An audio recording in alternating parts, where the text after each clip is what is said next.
Marcus Chen adjusted his tie for the third time as he stood in the marble lobby of Blackwater Security Solutions. At 5 feet 6 inches and weighing maybe 140 pounds soaking wet, he knew exactly what people saw when they looked at him. Today would be no different. The elevator doors opened with a soft ding, and Marcus straightened his shoulders.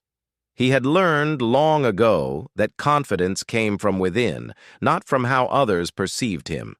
His military training had taught him that size meant nothing when skill and intelligence were properly applied. The receptionist, a polished woman in her 30s, looked up from her computer screen. "Mr. Chen, Miss Victoria Harrington is waiting for you in conference room A." Marcus nodded his thanks and walked down the hallway lined with certificates and photographs of successful security operations. Blackwater had handled protection details for everyone from tech billionaires to foreign diplomats. This assignment, however, was different. Victoria Harrington wasn't just wealthy, she was the primary witness in a federal case against one of the most dangerous arms dealers in the Middle East. The conference room door was already open when Marcus arrived. Inside, 3 people sat around a polished oak table. He recognized Victoria Harrington immediately from the briefing files. She was tall, probably 5 feet 9, with auburn hair pulled back in a professional bun. Her designer suit looked like it cost more than Marcus made in a month. Sitting across from her was Director James Sullivan, a man Marcus had worked with twice before. The third person, a woman in a dark pantsuit, had federal agent written all over her. "Marcus, come in," Director Sullivan said, gesturing toward an empty chair. "Let me introduce everyone. This is Agent Sarah Mitchell from the FBI, and this is Ms. Victoria Harrington." Victoria's green eyes studied Marcus from head to toe as he took his seat. Her expression was polite, but clearly skeptical. Agent Mitchell opened a thick manila folder and spread several photographs across the table. "As you know, Mr. Chen, Ms. Harrington is scheduled to testify next week against Dmitry Volkov," Agent Mitchell began. "We have credible intelligence that Volkov has put a substantial bounty on her head. We're talking about professional killers, people with military backgrounds and advanced training." Marcus studied the photographs. They showed a compound in Nevada about 200 miles outside of Las Vegas. The terrain was pure desert, with rocky outcroppings and very little vegetation. "The safe house," he said. "Exactly. Ms. Harrington will be there for 5 days while we finalize security arrangements for her testimony. The location is completely off the grid. No cell towers, no internet, no way for anyone to track her there." Victoria leaned forward, her fingers drumming on the table. "I've reviewed the other candidates for this assignment," she said, her voice crisp and businesslike. "I have to be honest. I'm not convinced that Mr. Chen is the right fit for this job." The room fell silent. Director Sullivan shifted uncomfortably in his chair. But Marcus remained calm. He had heard this before. "May I ask why?" Marcus said simply. Victoria's eyes flicked over him again. "No offense, but you don't exactly look like someone who could handle serious threats. The men after me are professionals. They're big, they're strong, and they're killers. I need protection that can match that level of danger." Agent Mitchell cleared her throat. "Ms. Harrington, I understand your concerns, but Mr. Chen comes highly recommended. His military record is exemplary, and he's successfully completed several high-risk assignments." "I'm sure he has," Victoria replied, though her tone suggested she remained unconvinced. "But this isn't about paperwork or recommendations. This is about my life. When someone is shooting at me, I need to know that my bodyguard can actually protect me." Marcus leaned back in his chair and studied Victoria's face. He could see the fear beneath her confident exterior. She was trying to maintain control in a situation where she had very little. That was understandable, even admirable. "Ms. Harrington," Marcus said quietly, "I understand your concern. You're right that I don't look like what most people expect from a bodyguard. But protection isn't just about being big and strong. It's about awareness, planning, and making smart decisions under pressure. Easy to say, Victoria replied. But when bullets start flying, theory doesn't matter much. Director Sullivan intervened before the conversation could escalate further. Marcus has been personally selected for this assignment because of his specific skill set. His background is perfect for the desert environment where you'll be staying. What kind of background? Victoria asked. Agent Mitchell consulted her notes. Mr. Chen served 2 tours in Afghanistan with the 75th Ranger Regiment. He was a scout sniper and survival instructor. He speaks 4 languages and has advanced training in desert warfare. For the first time, Victoria looked slightly less skeptical. That's impressive on paper, she admitted, but Afghanistan isn't Nevada, and military experience doesn't always translate to civilian protection. Marcus appreciated her directness. Most clients were too polite to voice their doubts so clearly. You're absolutely right, he said. Military and civilian protection are different, but the fundamentals are the same. Situational awareness, threat assessment, and tactical planning. The goal is always to avoid confrontation if possible and end it quickly if it's not. And you think you can do that? Victoria asked. I know I can, Marcus replied without hesitation. Victoria studied his face for a long moment, then turned to Agent Mitchell. What are the alternatives? Can we use a bigger team? The safe house has limited space and resources, Agent Mitchell explained. A larger team would actually increase the security risk. Too many people means more variables to control, more potential for mistakes. One experienced agent is safer than multiple inexperienced ones. Victoria sighed and looked out the window at the city skyline. This whole situation is insane. 6 months ago, I was just running my art gallery. Now I'm hiding in the desert because I happened to be in the wrong place at the wrong time. Marcus had read her file. Victoria had witnessed a weapons transaction between Volkov and a domestic terrorist group.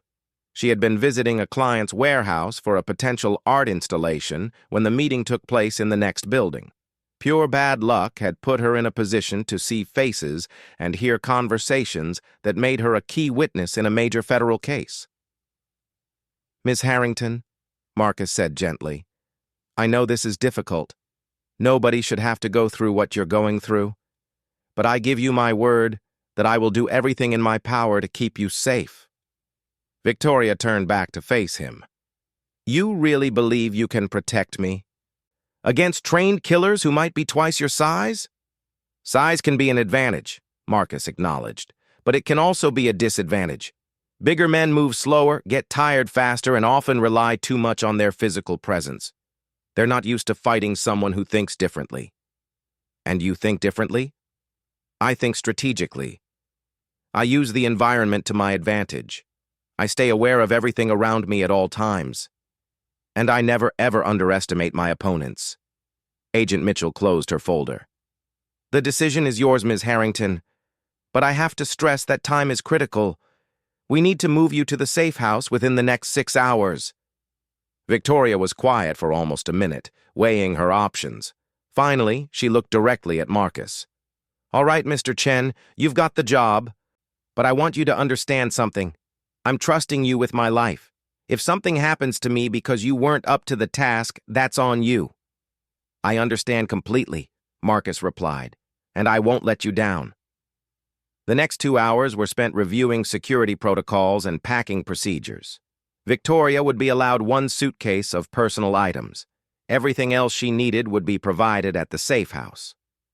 Agent Mitchell went over communication procedures, emergency contacts, and extraction protocols. By 4 o'clock in the afternoon, they were ready to leave. Marcus had changed into desert camouflage pants, hiking boots, and a tan tactical shirt. He carried a small duffel bag containing his personal gear and weapons. Victoria wore dark jeans, a white blouse, and comfortable walking shoes. Her single suitcase sat by the door. The drive will take about 4 hours, Agent Mitchell explained as they walked toward the parking garage. You'll be traveling in a civilian SUV to avoid attracting attention. Once you reach the safe house, you'll have everything you need for 5 days. The black Ford Expedition was waiting in the garage, already loaded with supplies. Marcus did a quick inspection of the vehicle while Victoria said goodbye to Agent Mitchell. "Remember," Agent Mitchell told Victoria, "no contact with the outside world once you're at the safe house. No phone calls, no emails, nothing. The only communication will be through Mr. Chen's emergency radio." Victoria nodded, though she looked nervous about the complete isolation. Marcus understood her concern. 5 days in the middle of nowhere with someone she barely trusted was asking a lot. As they pulled out of the parking garage and into Los Angeles traffic, Victoria remained quiet. Marcus focused on driving, but he was also constantly scanning their surroundings for any signs of surveillance or threat. The first hour of any protection detail was always the most dangerous, because that's when established patterns were broken. They made it out of the city without incident, and onto Interstate 15 toward Nevada. The desert landscape gradually took over as they drove north, and the temperature outside continued to climb even as evening approached. "So," Victoria said finally, breaking the silence, "tell me about Afghanistan." Marcus glanced at her in the rearview mirror. "What would you like to know?" "Were you ever in situations where you were outnumbered? Where you had to protect people?" "Many times," Marcus replied. "That was essentially what we did. Small teams, often surrounded, always responsible for keeping people alive. And your size never put you at a disadvantage?" Marcus considered his answer carefully. "In traditional hand-to-hand combat, yes, it could be a disadvantage. But combat rarely works that way. It's about positioning, timing, and making smart tactical decisions. The enemy has to find you before they can fight you. But what if they do find you? What if it comes down to a straight fight? Then you make sure it doesn't stay a straight fight for very long," Marcus said simply. Victoria was quiet again for several miles, watching the desert landscape pass by the window. The sun was getting lower in the sky, casting long shadows across the rocky terrain. "I keep thinking about that night," she said suddenly. "The night I saw the weapons deal. If I had just minded my own business, if I had just walked away, then a terrorist cell would have gotten their hands on military-grade weapons," Marcus pointed out. "Your testimony is going to put Volkov away and prevent a lot of innocent people from getting hurt." "I know. Logically, I know that. But it doesn't make this any easier." Marcus understood her frustration. Doing the right thing often came with a cost, and that cost wasn't always paid by the person who deserved it. They stopped for gas once, at a small station about 50 miles outside of Las Vegas. Marcus insisted that Victoria stay in the vehicle while he filled the tank and checked the tires. He also used the opportunity to scan the area for any vehicles that might be following them. Everything looked normal, but normal could be deceiving. As they continued deeper into the Nevada desert, the landscape became increasingly desolate. Rocky mesas rose from flat expanses of sand and scrub brush. The road they were on became narrower and less maintained as they left the main highway behind. "How much farther?" Victoria asked as the sun began to set. "About an hour," Marcus replied, checking the GPS coordinates on his secure navigation device. "We'll reach the safe house just after dark." The final stretch of road was little more than a dirt track winding between rock formations and dry creek beds. Marcus had to slow down considerably to avoid damaging the SUV on the rough terrain. In the distance, he could see the lights of the safe house, a small cluster of buildings nestled against a rocky hillside. "That's it?" Victoria asked, sounding less than impressed. "It's not supposed to be impressive," Marcus replied. "It's supposed to be invisible." As they pulled up to the main building, Marcus could see that the safe house was well designed for its purpose. The buildings were low and earth-toned, blending into the natural landscape. Solar panels provided power, and he could see the outline of a communications antenna on the roof. Marcus parked the SUV near the main entrance and turned off the engine. The sudden silence was profound after hours of road noise and air conditioning. "Welcome to your home for the next 5 days," he said to Victoria. Victoria looked around at the stark desert landscape, illuminated now only by starlight and the porch light of the safe house. "You know what?" she said, shaking her head. "I still don't think you look strong enough to guard me. This place is in the middle of nowhere. If someone finds us here, what exactly are you going to do about it?" Marcus got out of the SUV and began unloading their supplies. "Well," he said with a slight smile, "I guess we'll find out." Neither of them could know that in less than 18 hours they would both have their answer. The safe house was more comfortable than Victoria had expected. The main building contained a living area, kitchen, 2 bedrooms, and a small office equipped with communication gear. The walls were thick adobe, providing insulation from the desert heat, and the windows were bulletproof glass disguised to look normal. Marcus spent the first hour methodically inspecting every inch of the property. He checked door locks, window latches, and sight lines from the surrounding hills. Victoria watched him work, noting how thorough and professional he was, despite her earlier doubts about his physical presence. "The perimeter is secure," Marcus announced as he finished his inspection. "Motion sensors are active, and the communications equipment is working properly. We have solar power with battery backup, enough water for a week, and food supplies for 10 days. Victoria unpacked her suitcase in the larger bedroom, while Marcus set up his gear in the smaller one. She noticed that he arranged his equipment with military precision. His weapons were cleaned and ready, his clothes were folded exactly, and everything had its designated place. "Are you always this organized?" she asked from the doorway. "Organization saves lives," Marcus replied simply. "When things go wrong, you don't want to waste time looking for equipment or trying to remember where you put something important." Victoria leaned against the doorframe and studied him. "You really did serve in Afghanistan, didn't you?" "2 tours," Marcus confirmed. 47 months total." "That's a long time. Did you like it?" Marcus paused in his unpacking. It wasn't about liking it. It was about doing the job and bringing everyone home. "Did you? Bring everyone home?" "Not everyone," Marcus said quietly, "but more than would have made it without us." Victoria sensed there was pain behind his simple words, but she didn't push.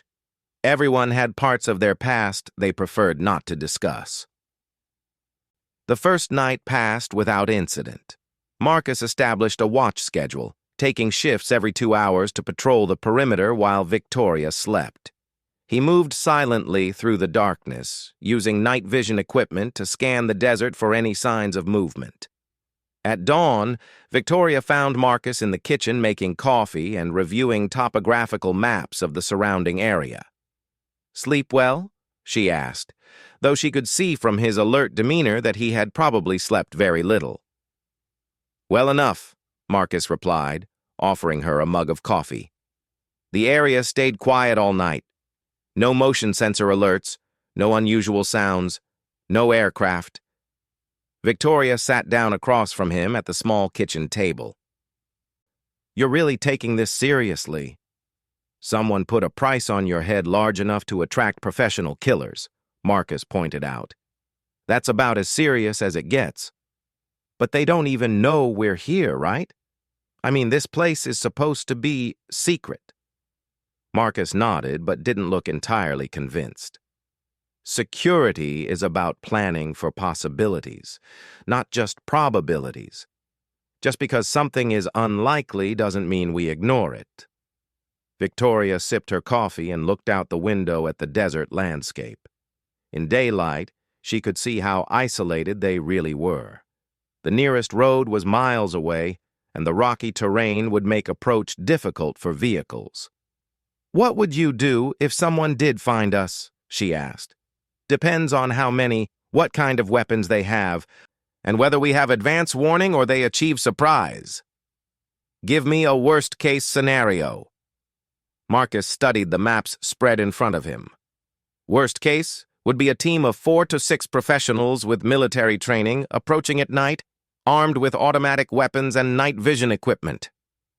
And you think you could handle that by yourself? I wouldn't fight them, Marcus said. I'd avoid them. Victoria looked confused. How do you avoid 6 armed men in the middle of the desert? Marcus pointed to the topographical map. This safe house sits at the base of a series of rocky canyons that extend for miles into the desert. If we had to run, we'd go up into those rocks where vehicles can't follow and where their numbers wouldn't matter as much. We'd just hide in the rocks until they gave up. We'd use the terrain to our advantage. Make them come to us on our terms instead of theirs. Force them to move through choke points where I could engage them one at a time. Victoria studied his face.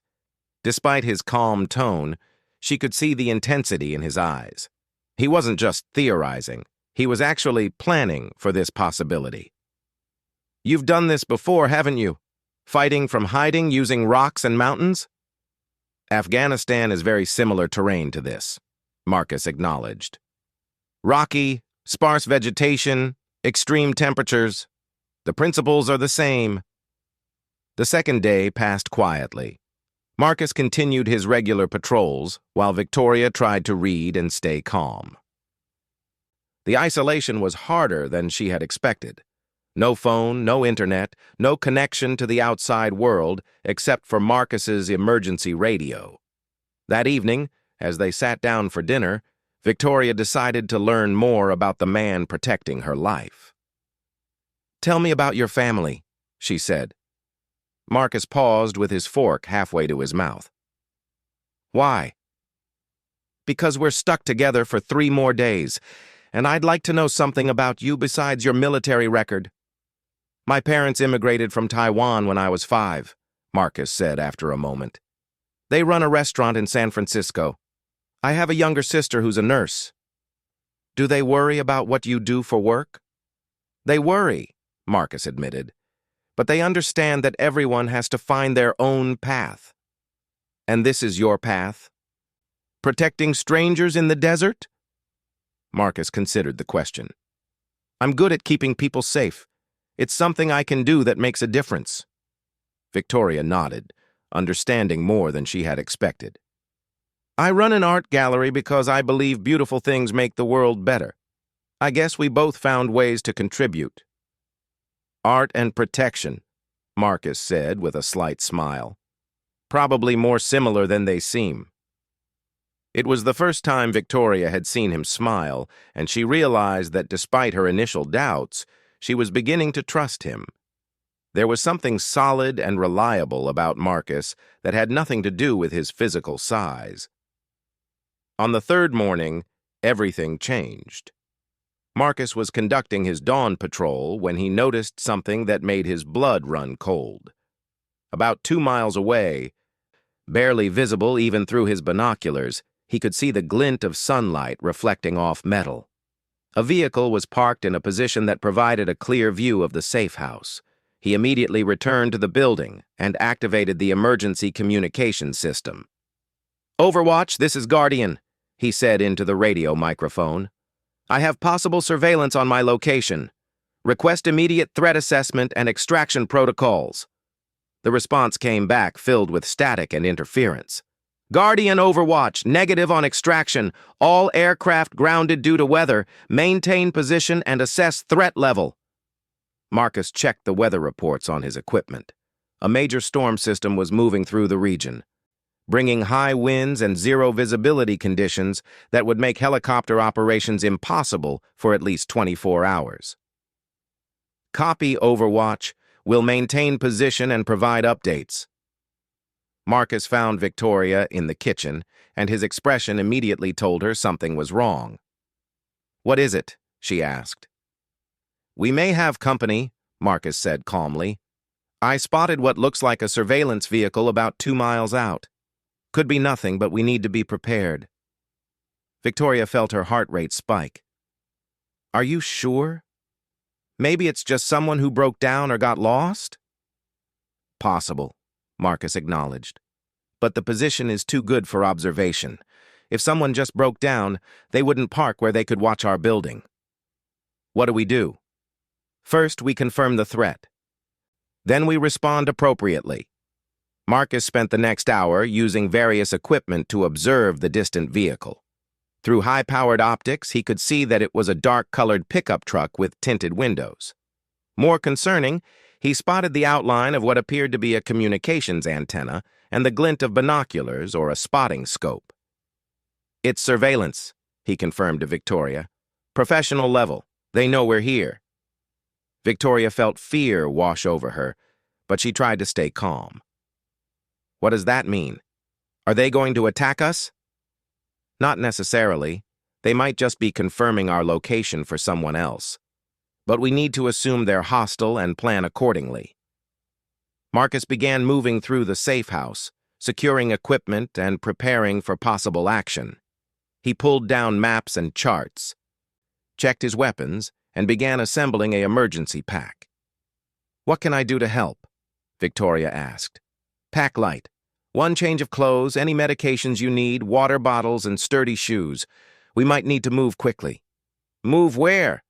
Marcus pointed to the topographical map. "If they attack with a large force, we'll head up into those canyons. It's our best chance for defense."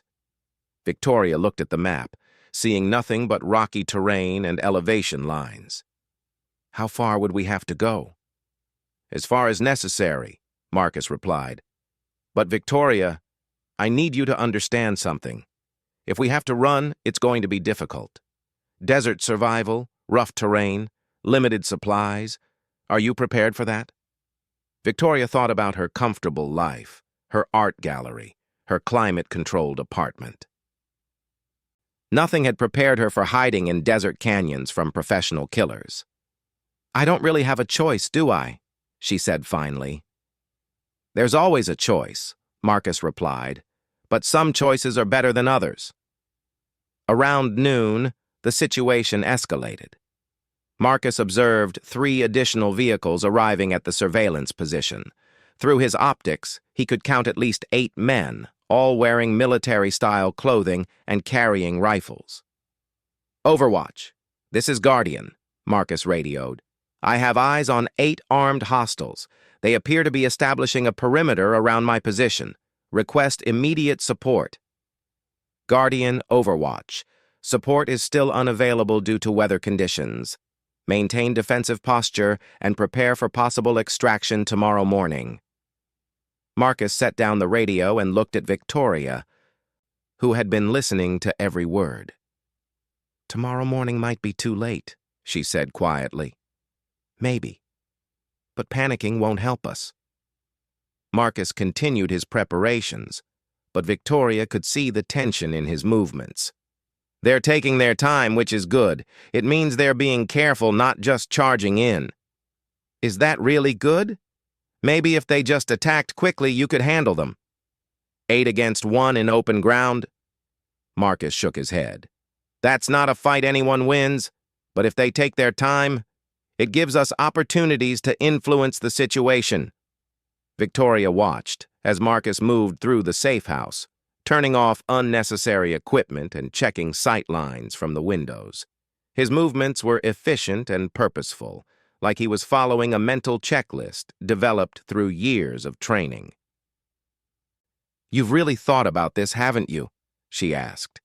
"You have actual plans for this exact situation." "I have plans for lots of situations," Marcus replied. "Most of them I'll never need. But the one you don't plan for is usually the one that kills you." As the afternoon wore on, the men in the distance began moving closer. They approached in small teams, using the natural cover of rocks and dry creek beds to advance, while maintaining communication with each other. Marcus tracked their movements through his binoculars, noting their equipment and tactical approach. These were definitely professionals, not street criminals or amateurs. Their movement patterns showed military training, and their equipment was sophisticated. "They're going to wait until dark," he told Victoria as the sun began to set. "Night gives them the advantage of numbers, and they probably have night vision gear." "What about us? Do we have night vision?" Marcus nodded toward his equipment. I have one set of night vision goggles, but that's not our biggest advantage. What is? I know this terrain now. I've been studying it for 3 days, walking it, memorizing every rock and path. They're seeing it for the first time. Victoria realized that Marcus's constant patrols hadn't just been about security. He had been learning the environment, preparing for exactly this situation. How long until they attack? Probably around midnight. That's when human alertness is naturally lowest, and it gives them time to get into position. Victoria looked out the window at the desert, now painted in shades of orange and red by the setting sun. In a few hours, those same rocks and canyons might be her only protection against men who wanted to kill her. Marcus, she said quietly, I owe you an apology. You were right about not judging by appearances. I'm starting to understand that protection isn't about being the biggest or strongest person in the room. It's about being the smartest and most prepared, Marcus agreed. Size doesn't matter if you never let the fight happen on the enemy's terms. As darkness fell over the desert, Marcus made his final preparations. He packed emergency supplies, checked his weapons one last time, and reviewed escape routes. Victoria watched him work, finally understanding that her life was in the hands of someone who knew exactly what he was doing. Are you scared? She asked. Marcus paused and looked at her honestly. Scared? No. Concerned? Yes. There's a difference. What's the difference? Scared makes you freeze or panic. Concerned makes you careful and focused. Marcus shouldered his pack and checked his watch. It's time to move. They'll be coming soon, and I want us in position before they get here. Victoria picked up her own small pack, her hands shaking slightly. Where exactly are we going? Marcus pointed toward the dark outline of the rocky canyons rising behind the safe house. Up there. Into the rocks where their numbers won't matter and where I can control how they approach us. As they prepared to leave the safety of the building, Victoria realized that everything she thought she knew about protection and survival was about to be tested. The small, quiet man she had doubted was about to prove whether size really mattered when intelligence and training were properly applied.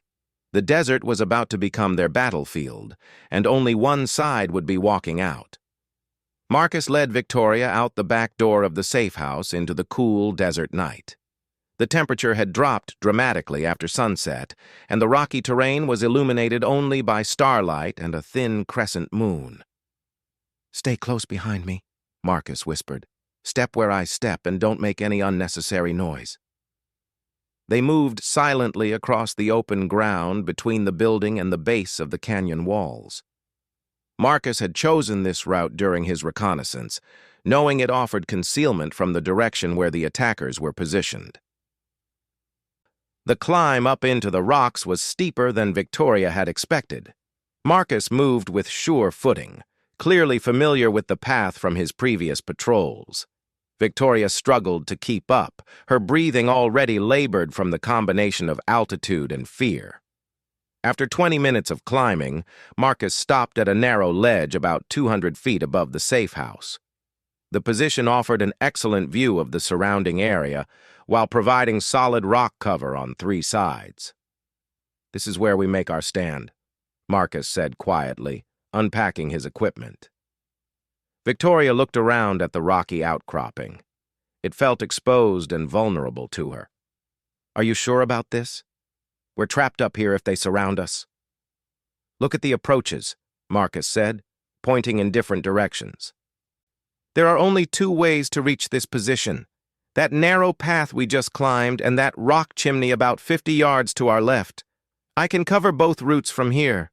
Marcus began setting up his rifle, using a small bipod to create a stable shooting position. Victoria watched as he adjusted the scope and checked his ammunition. How many bullets do you have? She asked. 60 rounds for the rifle, plus 45 rounds for my sidearm, Marcus replied. More than enough if I use them wisely. What do you mean wisely? I don't need to kill all of them. I just need to make them decide that attacking us costs more than they're willing to pay. Victoria was quiet for a moment, processing what Marcus had said. You're going to try to scare them off? I'm going to show them that this isn't the easy job they thought it would be. Professional killers are still businessmen. If the risk gets too high, they'll look for easier targets. Through his night vision scope, Marcus could see movement around the safe house. The attackers had divided into 3 teams and were approaching from different angles, just as he had predicted. They're moving, he whispered to Victoria. Stay low and don't make any noise. The first team reached the safe house and began clearing the building. Marcus watched as they moved with practiced efficiency, covering each other as they checked every room. When they discovered the building was empty, he could see them conferring and pointing toward the rocky terrain above. They know we're up here somewhere, Marcus told Victoria. Now it gets interesting. The attackers spent almost an hour searching for the trail Marcus and Victoria had used. They had flashlights and night vision equipment, but they were looking at unfamiliar terrain in darkness. Marcus had the advantage of knowing exactly where he had gone and how to hide his tracks. Finally, around midnight, 2 of the teams began moving up toward the canyon. Marcus could see them through his scope, 4 men total, armed with assault rifles and wearing military gear. Here they come, he whispered to Victoria. The first team found the path Marcus had used and began climbing slowly and carefully. They were being tactical about their approach, moving in bounds with one pair covering the other as they advanced. Marcus waited until they were about halfway up the cliff face before taking his first shot.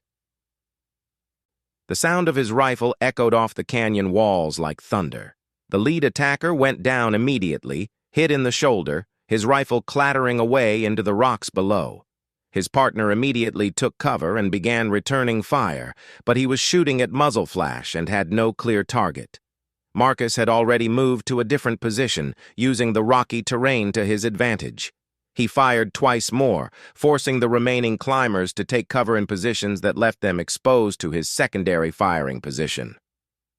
"Guardian down! Guardian down!" one of the attackers shouted into his radio.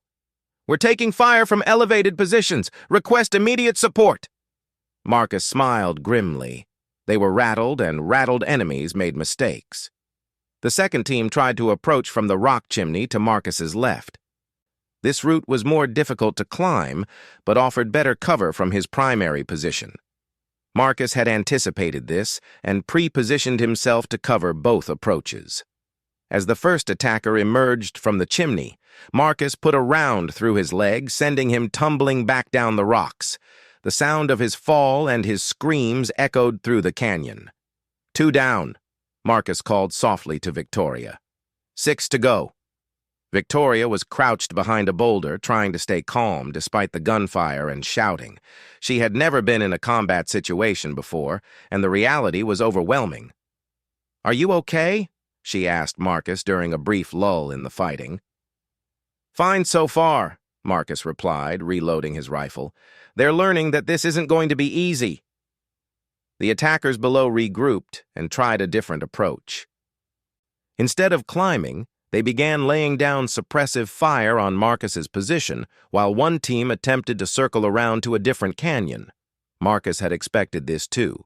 He had studied the terrain carefully and knew there was only one other route that would bring them up to his level.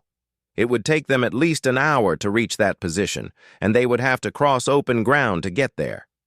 "They're trying to flank us," he told Victoria, "but it's going to take them a while, and they'll have to expose themselves to do it." For the next 30 minutes, the attackers kept up sporadic fire while their flanking team moved through the canyon system. Marcus used this time to relocate to his third prepared position, one that covered the route the flankers would have to use. When the flanking team finally appeared, they were exactly where Marcus had expected them. He had the high ground, good cover, and clear fields of fire. They were climbing up an exposed slope with no cover except small rocks and scrub brush. Marcus's first shot hit the lead man's center mass, dropping him instantly. His second shot caught the trailing man in the hip, spinning him around and sending him sliding back down the slope. The two remaining flankers immediately took what cover they could find and began calling for support. "This is Alpha Team! We're pinned down on the north approach. We need covering fire." "Bravo Team! We can't get clear shots from down here. You need to disengage and find better positions." Marcus could hear the frustration and fear in their voices. These were experienced fighters, but they were discovering that all their training and equipment meant nothing when they had to fight uphill against an enemy who knew the terrain. "4 down," Marcus told Victoria. 4 to go, but they're losing their nerve." Victoria looked at Marcus with new eyes. This quiet, small man was systematically dismantling a team of professional killers through superior positioning and tactical thinking. His size had never been relevant. His intelligence and preparation were everything. The remaining attackers tried one more coordinated assault, attempting to rush Marcus's position from 2 directions simultaneously. Marcus let them get close enough to commit to their approach, then systematically engaged each target. His first shot took down the lead man from the right. His second shot hit the lead climber from the left. The remaining 2 attackers found themselves exposed on the rock face with their leaders down and no clear route forward. Fall back! This is not worth it!" one of them shouted. Marcus watched through his scope as the surviving attackers gathered their wounded and began retreating toward their vehicles. They moved quickly, no longer concerned with tactical formations or covering each other. They just wanted to get away from the deadly accurate fire coming from the rocks above. "Guardian, this is Bravo Leader," Marcus heard over the dropped radio of one of the wounded attackers. "Mission is aborted. Target is too well defended. We're pulling out." Marcus waited another hour, watching for any signs of deception or renewed attack. Finally, he saw the distant lights of vehicles departing the area. The threat was over. "They're gone," he told Victoria, lowering his rifle. Victoria looked at the scene below them. 4 wounded attackers had been carried away by their teammates. Blood stains marked the rocks where Marcus's shots had found their targets. The professional killers who had come to murder her had been completely defeated by one small man with superior training and preparation. "I can't believe it," she said softly.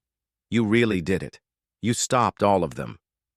"Terrain and tactics," Marcus replied simply, beginning to pack his equipment. Size had nothing to do with it. As dawn broke over the desert, Marcus used his radio to contact the outside world. "Overwatch, this is Guardian.